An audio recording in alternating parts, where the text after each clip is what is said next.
बताया जा रहा है कि खिलाड़ी ने सुसाइड किया एकेडमी के अंदर और खेल अधिकारी के नाबालिग बेटे के रूप में पहचान हुई है। बताया जा रहा है कि एक शूटर ने खुद को यहां पर गोली मारी है। पिछले 2 साल से ये बच्चा यहां पर एकेडमी में ही रह रहा था, शूटिंग सीख रहा था। पैर से ट्रिगर दबाकर इसने अपने छाती में फायर किया और खुदकुशी कर ली। घटना के बाद से शूटिंग एकेडमी का मेन गेट बंद है, किसी भी बाहरी खिलाड़ी को अंदर प्रवेश नहीं है। रविवार शाम की यह घटना बताई जा रही है। अशोक नगर के निवासी हैं खेल अधिकारी, जिनके बेटे की अचानक ही मौत हुई है। बेटे ने सुसाइड क्यों किया, यह परिवार वालों को भी स्पष्ट नहीं है।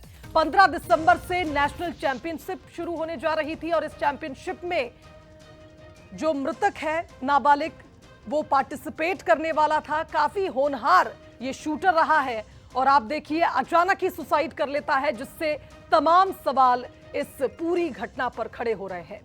माता पिता की हालत खराब है, एक ही बेटा था यथार्थ, और अचानक से उसने सुसाइड क्यों किया, ये एक बड़ा सवाल।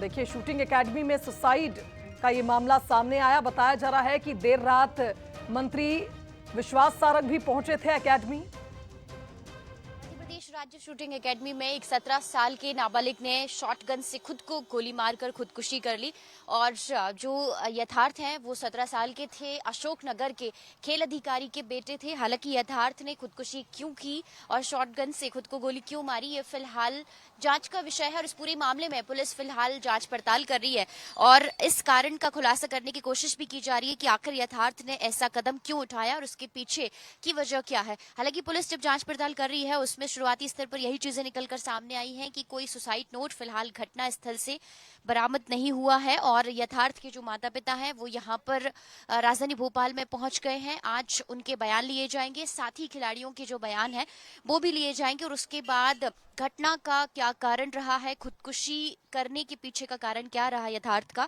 वो तमाम चीजें आज स्पष्ट हो सकेंगी। लेकिन फिलहाल आप देखेंगे शूटिंग एकेडमी के बाहर इस वक्त हम हैं और आपको तस्वीरों में दिखाते हैं कि जो मेन गेट है वो बंद कर दिया गया है और जो बाहरी खिलाड़ी हैं जो कि प्रैक्टिस करने के लिए शूटिंग एकेडमी में पहुंचते हैं, आज उनको अंदर एंट्री नहीं दी जा रही है। और इस पूरे घटनाक्रम के बाद कई तरह के सवाल भी खड़े हो रहे हैं कि आखिर शूटिंग एकेडमी में एक जो खिलाड़ी है जो लगातार 2 सालों से प्रैक्टिस कर रहा था, एकेडमी में रह रहा था, और अगर उसने इस तरीके का कदम उठाया तो प्रबंधन और तमाम जो लोग हैं वो कहाँ थे। और इस घटना को लेकर भी कई तरह के जो सवाल हैं वो खड़े हो रहे हैं। हालांकि ये भी बताया जा रहा है कि जो विदेशी कोच हैं वो भी यहाँ पर पहुंचे थे जर्मनी से और वो शॉट गन में ट्रेनिंग देने के लिए यहाँ पर पहुंचे थे, क्योंकि 15 दिसंबर से जो नेशनल शूटिंग चैंपियनशिप है वो शूटिंग एकेडमी में शुरू होने जा रही थी। लेकिन फिलहाल घटना का कारण क्या है, खुदकुशी के कारण क्या रहा और क्यों यथार्थ ने ऐसा कदम उठाया और क्या चीजें रही हैं, ये सारी चीजें आज पुलिस की जांच पड़ताल में स्पष्ट हो सकेंगी और घटना का कारण पता चल सकेगा। वीडियो जर्नलिस्ट रणवीर के साथ रंजना दुबे, बंसल न्यूज, भोपाल।